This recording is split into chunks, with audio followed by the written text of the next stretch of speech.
तो का स्वागत है।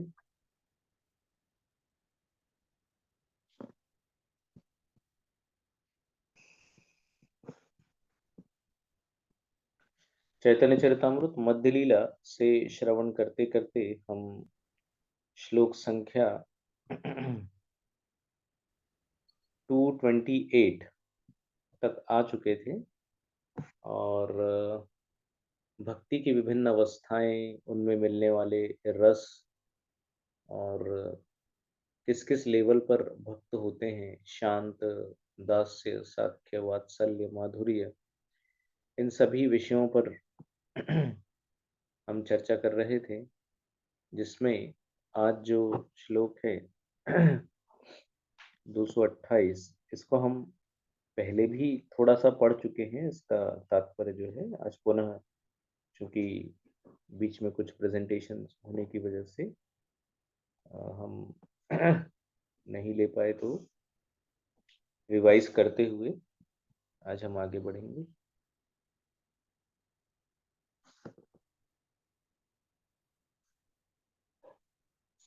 स्क्रीन विजिबल है? मेरी आवाज आ रही है सभी को? हरे कृष्णा। यस प्रभु, हरे कृष्ण प्रभु।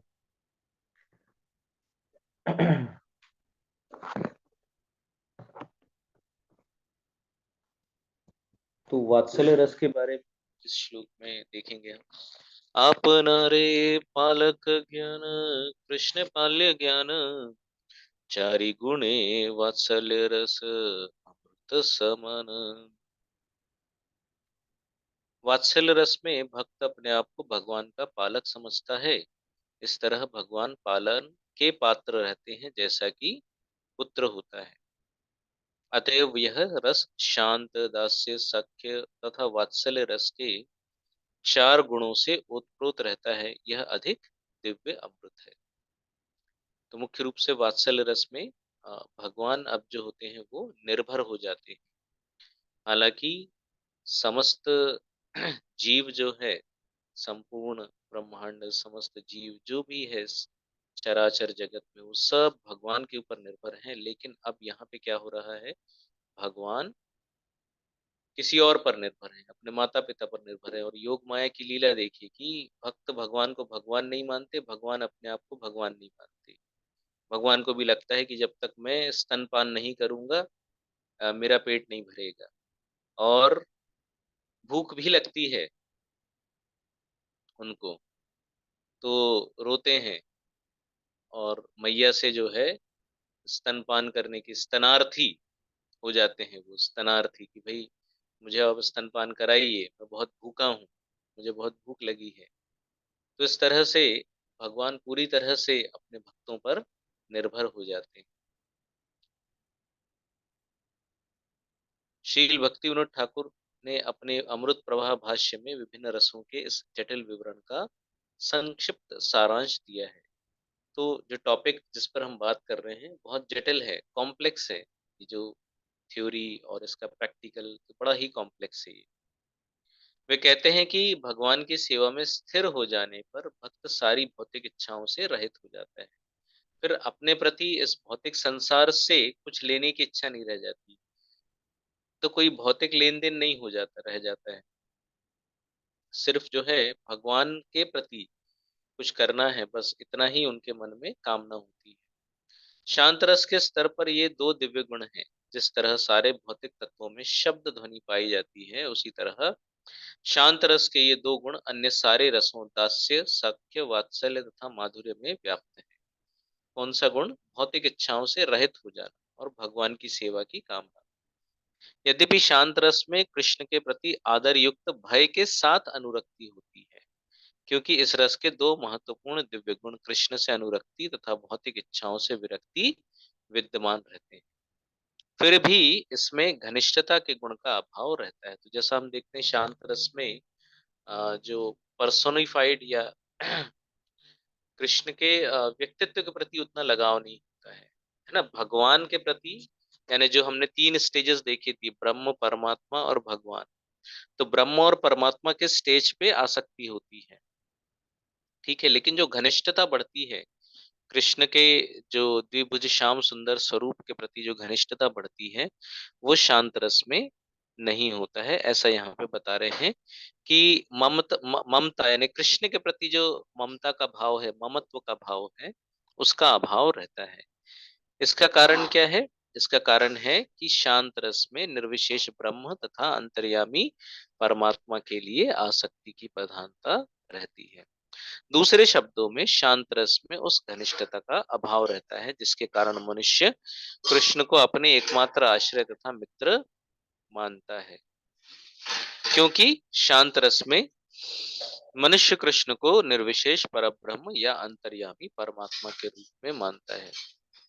यह समझ ज्ञानी के चिंतन युक्त ज्ञान पर आधारित होती है, किंतु जब इस ज्ञान का और अधिक विकास होता है तब मनुष्य आश्वस्त हो जाता है कि परमात्मा उसके स्वामी है और जीव उनका सनातन सेवक है। तब उसे दास्य रस का पद प्राप्त होता है। दास्य रस में भगवान को पुनः देखिए, शांत रस में भी है ये बात, दास्य रस में भी है, आदर युक्त भय के साथ स्वीकार किया जाता है। आदर युक्त भय। अभी दक्षिणी समुद्र के किनारे जो जिन वानरों की टोली को भेजा गया था, जिसमें जामवंत थे, सुग्रीव थे, सुग्रीव कह रहा हूँ, अंगद थे और हनुमान जी थे, ऐसे बड़े बड़े जो महान भक्त हैं, तो बलशाली शक्तिशाली, ये सब वहां बैठे हुए थे। अब कुछ उपाय नहीं सूझ रहा, कुछ मिल नहीं रहा, कोई रास्ता नहीं, कुछ नहीं, और एक प्रकार से हम फेल हो गए कि माता सीता की खोज करके लाना था, कुछ उनके विषय में जानकारी प्राप्त करनी थी, और अब हम फेल हो गए हैं इसमें। तो वो सब वहीं बैठ गए कि अब ये जीवन हम यहीं समाप्त कर देंगे, क्यों, भगवान के सामने जाने से कोई फायदा है नहीं। तो एक आदर युक्त भय जो रहता है कि असफलता हो गई, अब क्या मुंह दिखाएंगे भगवान। तो वो सब वहां जो है आत्महत्या करने के लिए बिल्कुल तैयार बैठे, और जिसका लाभ उठाना चाह रहे हैं जटायु के भाई। तो इस तरह से हम देखते हैं कि दास्य रस में सेवा तो होती है, लेकिन वो घनिष्ठता नहीं होती है। जो घनिष्ठता हम, जो निकटता हम साख्य रस में, वात्सल्य में या माधुर्य में हम देखते हैं, है ना। तो इस तरह से शांत रस में यद्यपि कोई सक्रिय सेवा नहीं रहती है। अब शांत रस किस तरह से बाकी रसों से निम्न है या बाकी रस शांत रस से श्रेष्ठ है, ऐसा यहाँ पे बता रहे हैं कि कोई सक्रिय सेवा नहीं रहती है शांत रस में। लेकिन दास्य रस में क्या होता है, भगवान की सक्रिय सेवा प्रधान बन जाती है ना। इसलिए जैसे मंदिर भी जाते हैं हम, दर्शन तो करना ही है, लेकिन उसके अलावा क्या करना है, तो कुछ सेवा करनी है हमको, तो एक्टिव सेवा, सक्रिय सेवा।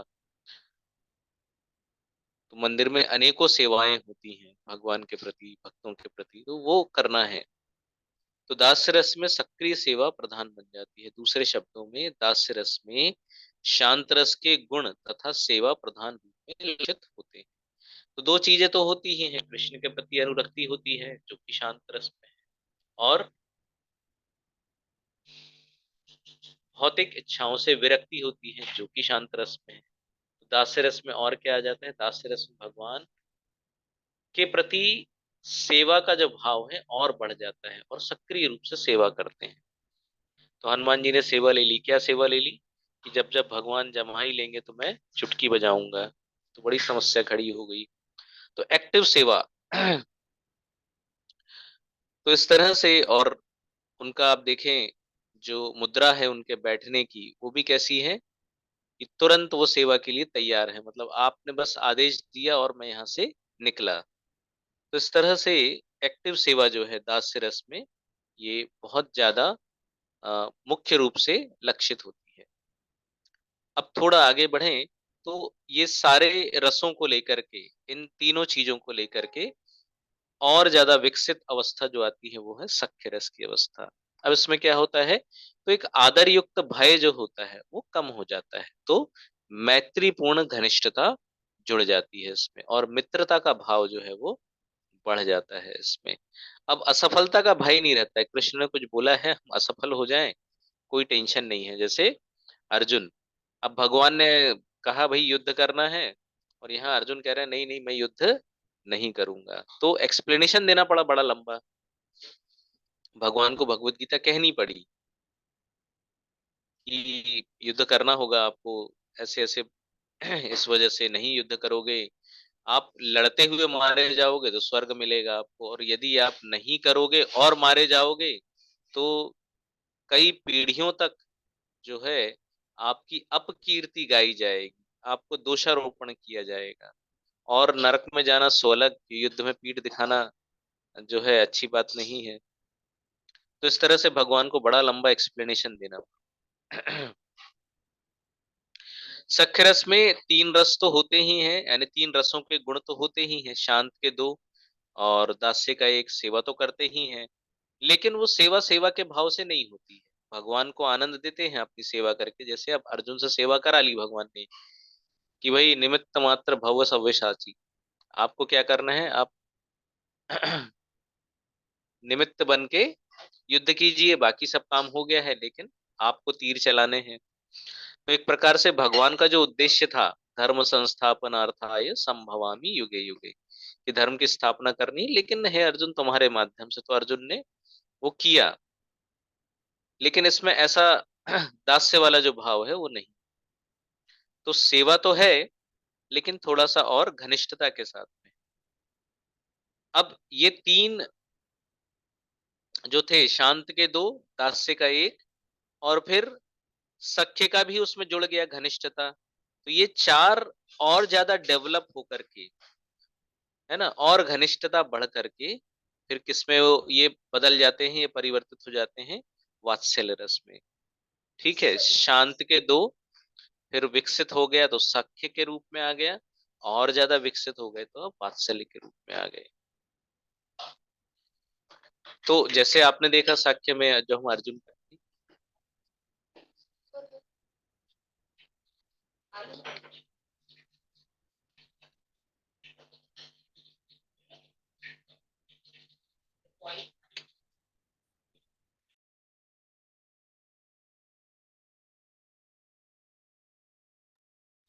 अरे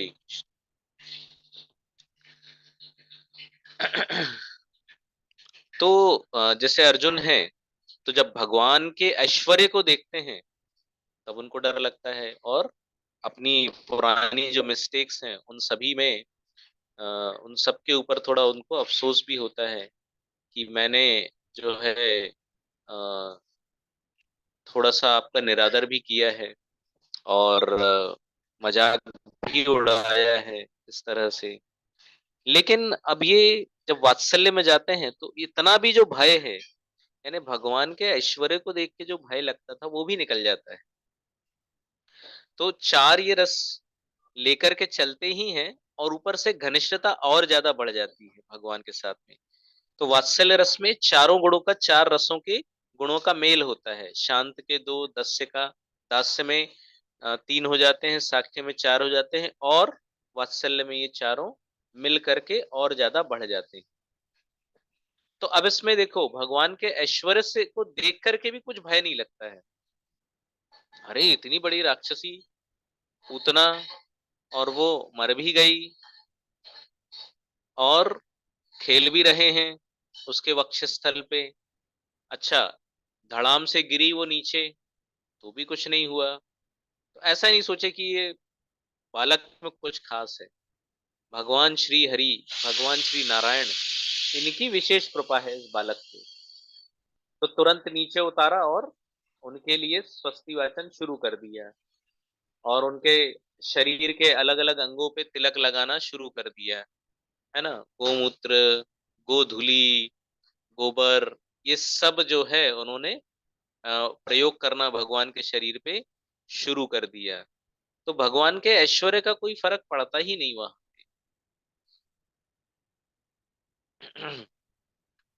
निस्संदेह भक्ति बिना किसी औपचारिकता के पालक का पद ले लेता है, तो फॉर्मेलिटीज क्या होती है वहां पे समाप्त हो जाती है, और भगवान को पालन के पात्र समझने लगता है। इस तरह वात्सल्य रस के स्तर पर कृष्ण प्रेम के चार दिव्य रसों के गुण उपस्थित रहते हैं। और फिर भगवान जो है इतने इतने नॉटी, इतने शरारती कि कोई सीमा नहीं जिसकी। जानबूझ के, जिसको कहते हैं ना, पैरों पे कुल्हाड़ी मारना। कुल्हाड़ी पे पैर तो अलग बात है, पैरों पे कुल्हाड़ी मारना।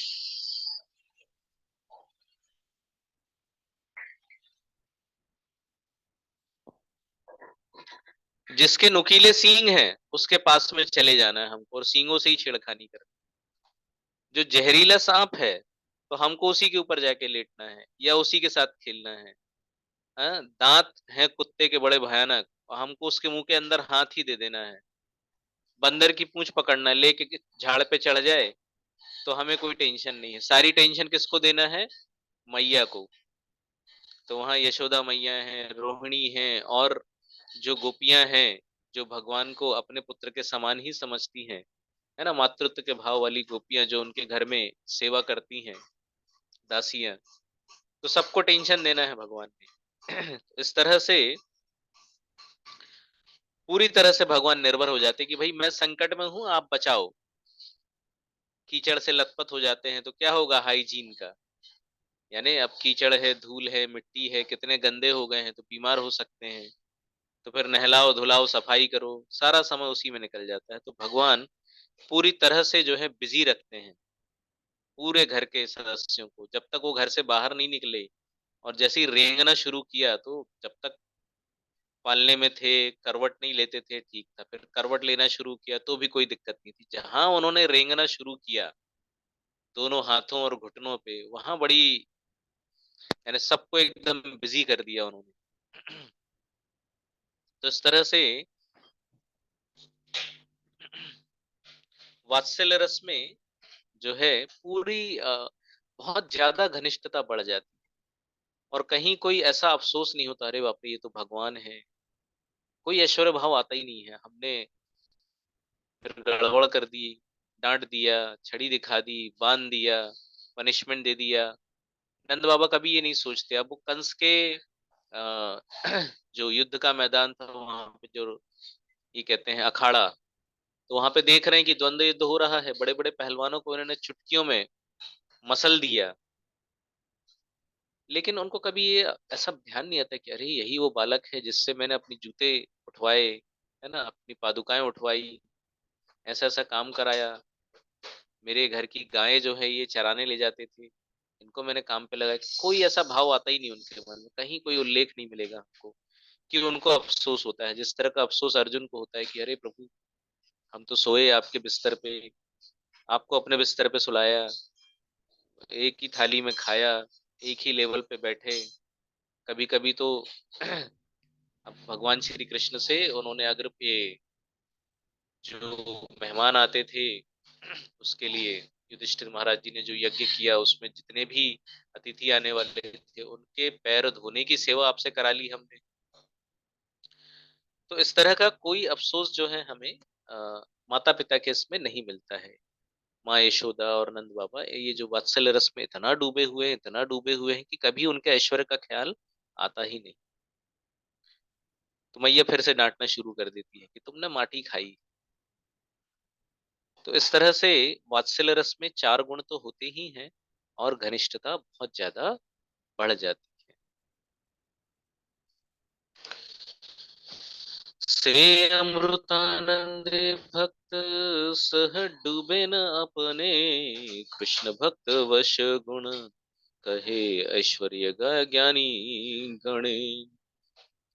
कृष्ण तथा उनके भक्त के बीच आध्यात्मिक आनंद के आदान प्रदान की तुलना, जिसमें कृष्ण अपने भक्त के वश में रहते हैं, है ना, भगत के वश में है भगवान, उस अमृत के सागर से की जाती है जिसमें भक्त तथा कृष्ण डुबकी लगाते हैं। अब आप ध्यान कीजिए, इति दृक् स्वलीलाभि आनंद कुंडे स्वघोषम निमज्जन्तम् आख्यापयन्तम्। क्यों ऐसा कहते हैं? आचार्य अगर कुछ कहते हैं तो उसके पीछे कितना बड़ा लॉजिक होता है, हमारी बुद्धि से परे है। और बहुत सालों जब हम श्रवण करें, कीर्तन करें, तब वो एक एक रहस्य की परत खुलती जाती है। ऐसी अनेकों परत होती हैं रहस्य की, या अनेकों भाव में डूबे होते हैं आचार्य हमारे। यहाँ पे वो कह रहे हैं इतना आनंद होता है, इतना आनंद होता है कि आनंद का समुद्र ही हो जाता है। और उसमें भक्त के साथ साथ कृष्ण भी डुबकी लगाते हैं, बड़ा आनंद लेते हैं भक्त भी और भगवान भी। भगवान को ही बड़ा आनंद मिलता है। जाते हैं और देखते हैं कि ये भयंकर कुत्ता है, भगवान को तो कोई काटने वाला है नहीं, और वो तो ब्रज है, वहां पे वैसे भी जो ब्रज के हिंसक जीव हैं वो उतनी हिंसक होते नहीं, तो भी डर लगता है, माँ है तो उनके भय को और बढ़ा देते हैं। और मैया दौड़ के आती, चार काम हाथ में लिए हैं, सब छोड़ के फेंक के दौड़ के आती है और लाला को गोद में उठा लेती है, सीने से लगा लेती है। क्या कर रहे हो लाला तुम, ये चबा लेगा तुमको, नन्हे नन्हे हाथ पैर तुम्हारे, ये काट लेगा तुम, नुकीले सींग है, चुभा देगा तुमको या उठा के फेंक देगा तुमको हवा में। तो इस तरह से भय उत्पन्न करते हैं, फिर उस भय के कारण जो है निकटता, घनिष्ठता और बढ़ा देते हैं भगवान। तो निरंतर जो है आनंदाम बुद्धि वरधनम प्रति पदम पूर्णामृत आस्वादनम, ये कराते रहते हैं भगवान, और खुद भी करते रहते हैं। ऐसा नहीं है कि उनको कुछ नहीं, वो भी करते रहते हैं। सब लीलाओं का योग माया ऐसी व्यवस्था करती है कि भक्त और भगवान दोनों आनंद के समंदर में डूबे रहते हैं। यह उन विद्वानों का मत है जो कृष्ण का ऐश्वर्य का गुणगान करते हैं। इसीलिए हमको ये सजेशन दिया जाता है कि भैया उठो, धीरे धीरे ऊपर की तरफ उठो, जो आपका स्तर है भक्ति का उसको बढ़ाते चलो। जैसे जैसे आप ऊपर की तरफ जाएंगे, परम दृष्टवा निवर्तते, जैसे जैसे आप ऊपर की तरफ चलते जाएंगे आनंद बढ़ता चला जाएगा, बढ़ता चला जाएगा। मतलब आप आनंद की समुन्दर की गहराइयों में डूबते चले जाएंगे, डूबते चले जाएंगे, और जितना आप डूबते जाएंगे आपकी इच्छा होगी और ज्यादा डूबने की, और ऊपर आने की इच्छा बिल्कुल नहीं होगी। अब वहां से बाहर निकले, डूबे ही रहो, ये ऐसा है। भवसागर से निकलना है, और ये आनंद का जो सागर है इसमें डूबना है।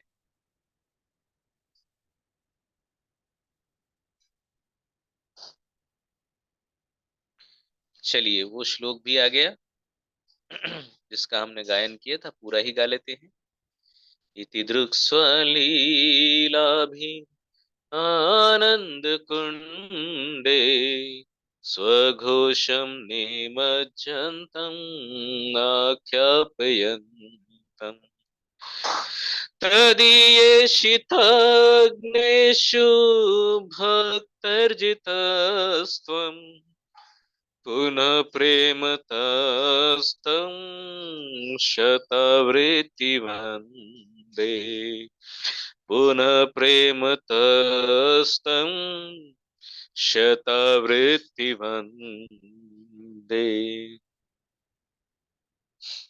मैं पूर्ण पुरुषोत्तम भगवान को फिर से सादर नमस्कार करता हूँ।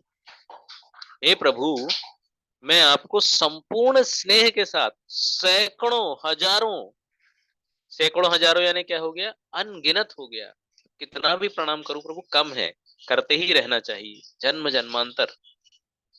तो मैं आपको सैकड़ों हजारों बार नमस्कार करता हूं, क्योंकि आप अपनी निजी लीलाओं से गोपियों को अमृत सागर में निमग्न कर देते हैं, और आपके ऐश्वर्य के कारण भक्तगण सामान्यतया घोषित करते हैं कि आप उनकी भावनाओं द्वारा सदैव वशीभूत होते हैं, है ना।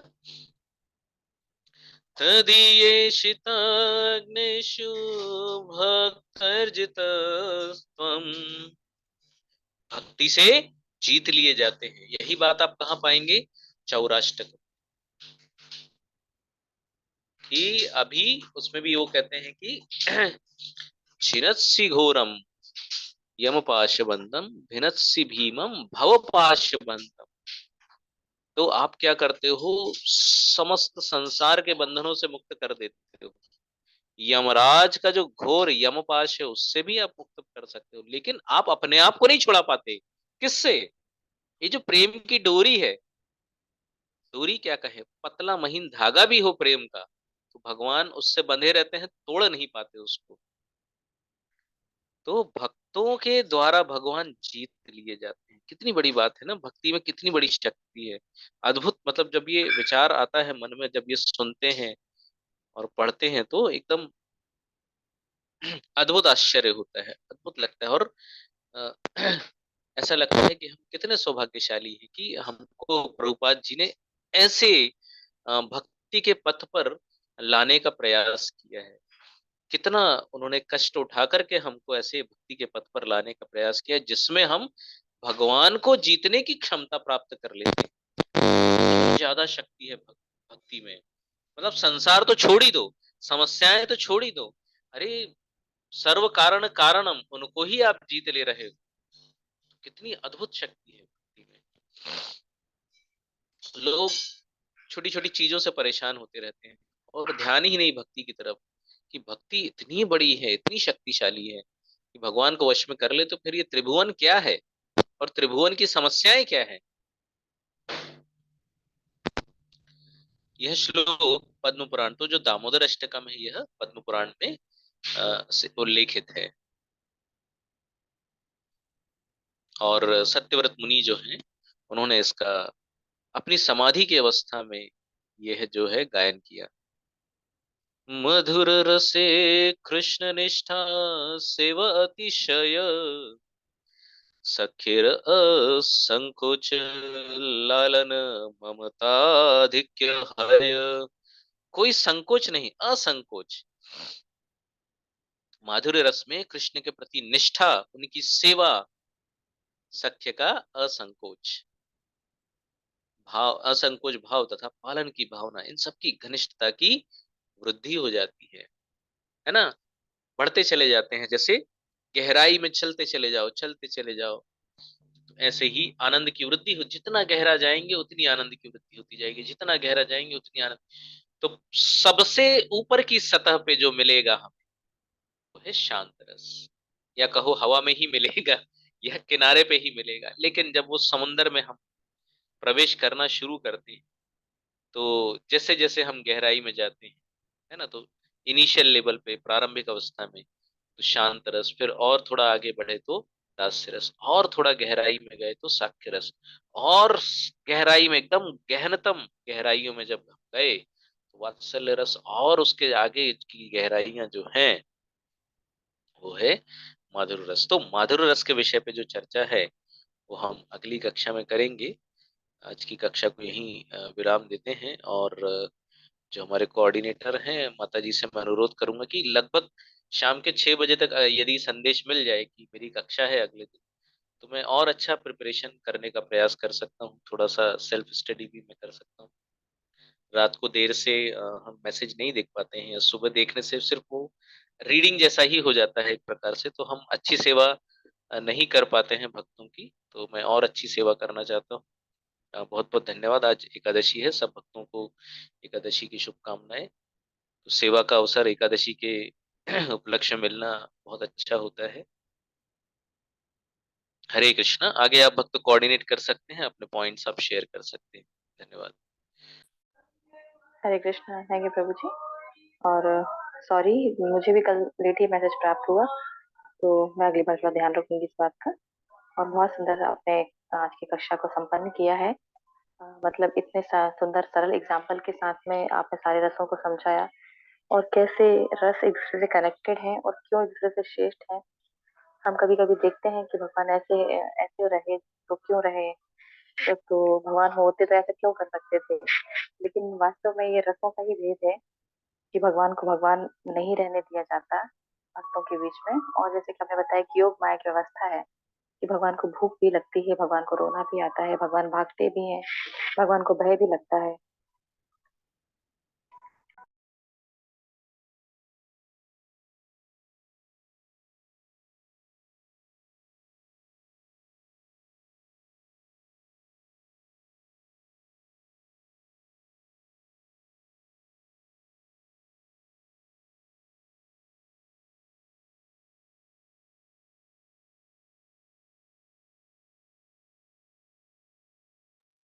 हरे कृष्णा माता जी, आपका म्यूट हो गया है तो आवाज नहीं आ रहा। हरे कृष्णा। सॉरी माता जी, शायद बीच में ड्रॉप हो गया कॉल। तो किस तरीके से पांचों रस में रहते हुए भगवान की सेवा भक्त करते हैं। और सबसे पहले भगवान की शुरुआत, सेवा की शुरुआत जैसे प्रभु जी ने बताया कि शांत रस से हुई। और शांत रस से किस तरीके से भगवान की सेवा में अनुरक्ति होती है और भौतिक इच्छाओं से विरक्ति हो जाती है, ये गुण विद्यमान होते हैं। फिर उनसे श्रेष्ठ होते हैं साक्ष्य रस, और इसमें थोड़ा सा भय होता है, वो भी आदर युक्त भय होता है। कितना सुंदर ये शब्द यहाँ पे इस्तेमाल किया गया है कि आदर युक्त भय होता है। भय नहीं है कि भगवान मार देंगे या कुछ कष्ट देंगे, लेकिन सेवा में कमी हो गई इस बात का भय रहता है। फिर उसके बाद में साक्ष्य रस, फिर उससे श्रेष्ठ वात्सल्य रस है। और आप सभी भक्ति शेयर करें किस तरीके से भगवान की सेवा में प्रस्तुत होते हैं भक्त, और कितना उत्सुक होते हैं कि हम किसी भी तरीके से भगवान को सेवा दे पाए। और ये भेद है जो हमें नहीं पता थे, और कई बार हम गलती कर देते हैं कि इन भेद की जानकारी ना के अभाव में हम भगवान की भगवत्ता को समझ नहीं पाते। तो बहुत सुंदर कक्षा रही प्रभु जी, बहुत बहुत धन्यवाद आपको। बाकी डिवोटी शेयर कर सकते हैं। हरे कृष्णा। अनिता माता जी अनम्यूट कर लीजिएगा। जी, हरे कृष्ण माता जी। सभी वैष्णव को मेरा दंडवत प्रणाम। प्रभु जी बहुत ही सुंदर क्लास, और शायद हम अकेले इसको पढ़ते तो हम इतने बिल्कुल डिटेल में नहीं पढ़ पाते और इतने गहराई में नहीं जा पाते हैं। आपने बहुत सुंदर तरीके से और एग्जाम्पलों से हमें जो कुछ बताया है, उसके लिए आपका बहुत बहुत प्रभु जी, आपके लिए हरे कृष्णा। और ये आपने बताया साक्ष्य रस में तो सारे ही गुणों का बताया है। शांत, दास और साक्ष्य रस आ जाते हैं, और ये वात्सल्य में ये सब आ जाते हैं। और कितना मतलब भगवान इतने नॉटी और कितना बिजी रखते हैं, पूरी तरह डिपेंड होते हैं। और आपने बहुत अच्छे एग्जाम्पल से बताया प्रभु जी। हरे कृष्णा। हरे कृष्णा। थैंक यू माता जी। श्रीपाल प्रभु जी अनम्यूट कर लीजिएगा।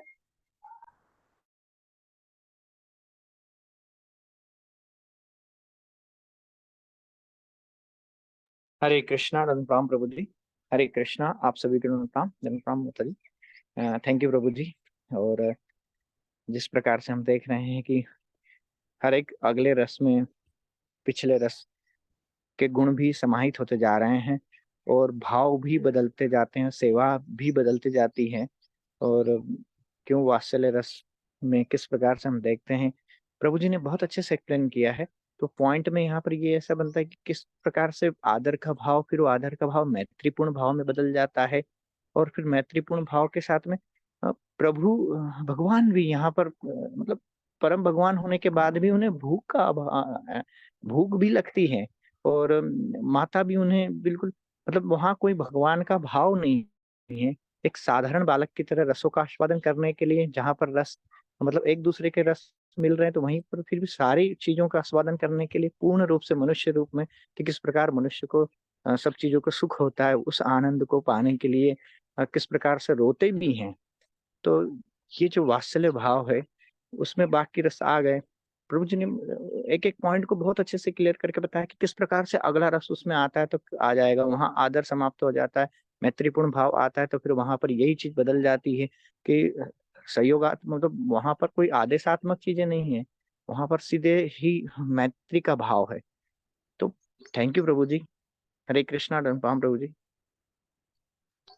हरे कृष्णा। थैंक यू प्रभु जी। इतने गहन विषय को प्रभु जी ने इतनी सरलता से समझाया है, और मेरा पूरा अट्रैक्शन तो प्रभु जी के एग्जाम्पल में ही था कि किस तरीके से उन्होंने हनुमान जी के एग्जाम्पल दिया कि सेवा के लिए हमेशा प्रस्तुत होते हैं, और जो बानर टोली होती है वो वहीं पे अपना आत्मदाह करने के लिए बैठे थे, और इस बात का इंतजार कर रहे थे संपाति।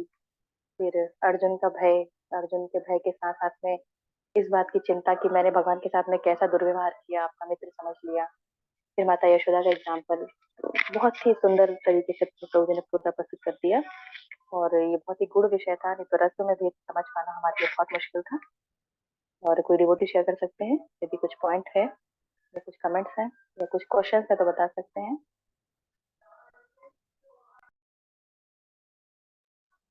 और वास्तव में रेगुलर सुनने से ही ये भेद समझ में आते हैं, विषय समझ में आते हैं। तो आप लोग कक्षा में बने रहें। एक बार हरे कृष्ण महामंत्र से प्रभु जी को धन्यवाद देंगे। हरे कृष्ण कृष्ण कृष्ण हरे हरे, हरे हरे राम कृष्ण। हरे राम कृष्ण। राम हरे हरे। कृष्ण हरे हरे, हरे राम हरे राम, हरे कृष्ण कृष्ण कृष्ण हरे हरे कृष्ण राम हरे कृष्ण राम कृष्ण राम कृष्ण हरे हरे, हरे राम राम राम हरे हरे। धन्यवाद। हरे कृष्ण। हरे कृष्ण। जय गॉड।